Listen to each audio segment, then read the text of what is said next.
What's up, guys, and welcome to GenKids Live. We are so excited that you're going to be joining us for our online service today.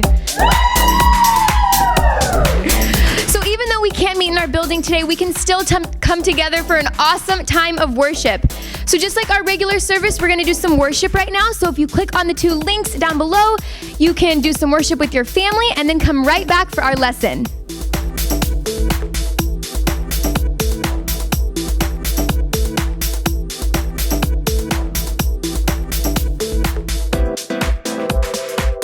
Wow, what an awesome time of worship that was. So for our lesson today, we're going to be talking a little bit about trusting in Jesus. And Ryan here actually has a really cool hand motion to show you guys. It is. Trust in Jesus. Awesome. Do you guys want to give it a try with Ryan? Ready? 1, 2, 3. Trust in Jesus. Great job, guys. Thank you, Mr. Ryan and Brooklyn. That's so awesome. We're learning about trusting in Jesus. Remember this hand motion for later, guys, because we're going to have you guys go over it again. So I'm actually going to tell you a story about a worried father and his sick son. Now, the sick son had an unwell spirit. It made him mute, not being able to talk, and even would throw him into convulsions. And the scary part was it would throw him when he was near water or by fire. Could you imagine that? Not being able to control your body and feeling like you could fall into water or fire, and that would not end well. So this father was super worried about his son, and he brought his son to the disciples. The disciples prayed over this boy, and they were unable to heal him. They wondered why. Why can't we heal him, Jesus? We said in your name. So the boy was brought to Jesus, and the father said, "My son is unwell, and he's been unwell since he was little. If you can, heal him." But Jesus said, "If I can, if you have faith, then your son will be healed." And the father cried out, "I believe, help my unbelief." Now that's a confusing statement now, isn't it? I believe, but help my unbelief. What the father was saying was, I do believe, Jesus, but I also have had doubts. My son has been sick like this for all of his life. And think about your life. How many times have you thought, man, God, I really want to believe that you can provide for me? Whether that's being sick or seeing your parents go through struggles or fights and feeling like you can't do anything about it. But the truth is that we need to have faith in God. And Jesus just asked us to have faith in him, to trust in him, to be able to provide for us. And so the father ended up trusting in Jesus, and Jesus healed the son. The son was well and never sick again. The unwell spirit left him. How amazing is that? That's pretty awesome, isn't it, guys? So right now, when you're at home and you can't go to school, and you're worried about even getting toilet paper, just know that you can trust in Jesus, that he provides for you, that even when you feel like I have no answers, that Jesus does have the answers, that he does provide.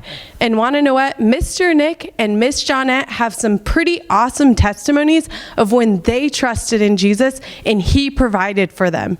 So we're going to go ahead and hear their stories, and we'll be back in a minute.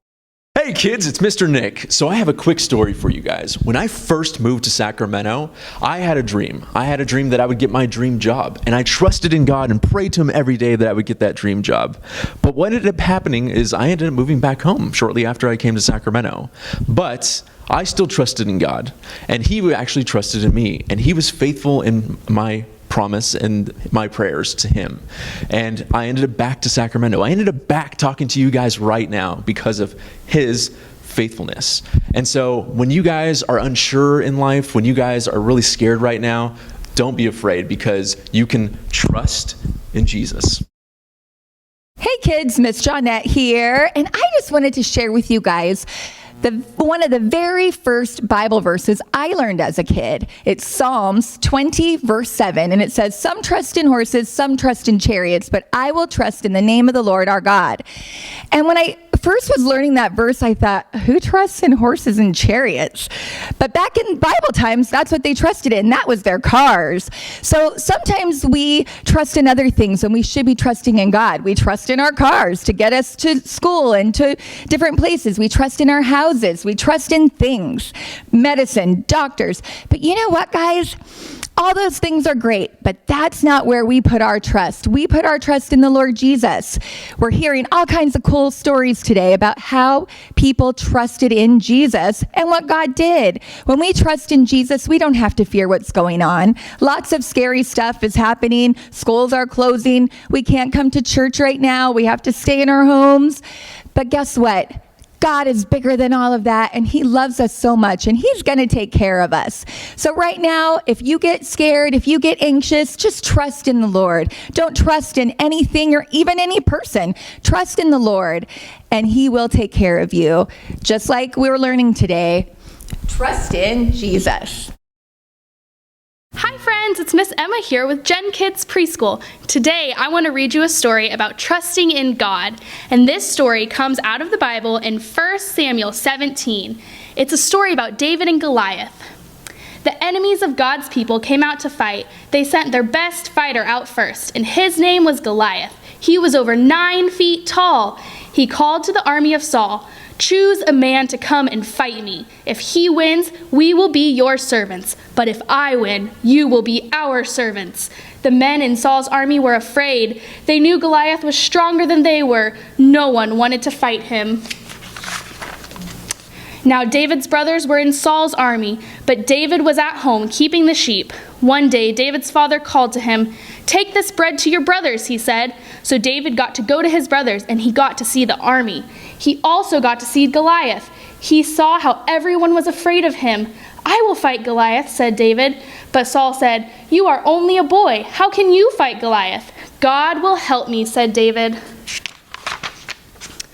So Saul gave David his armor and helmet. He gave him a sword. David tried them on, but they were too heavy. David gave them back to Saul. "I am not used to these," he said. Instead, David chose 5 smooth stones from a stream. He took his sling in his hand. David called to Goliath, "You come with a sword and a spear, but I come to you in the name of God. The battle is the Lord's." The giant came closer to fight David, but David put a stone in his sling. He threw the stone at Goliath. The stone hit Goliath right in his forehead, and Goliath fell down. David trusted God. God helped David win. All the people were glad.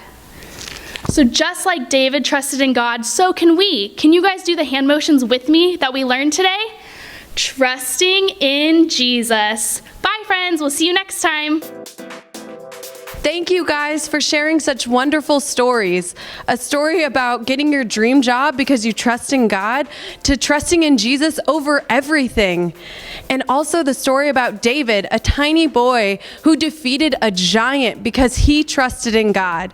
Now let's hold on to these stories throughout the week and remember to always trust in God because he is faithful and he will provide. So I'm going to welcome everyone back out.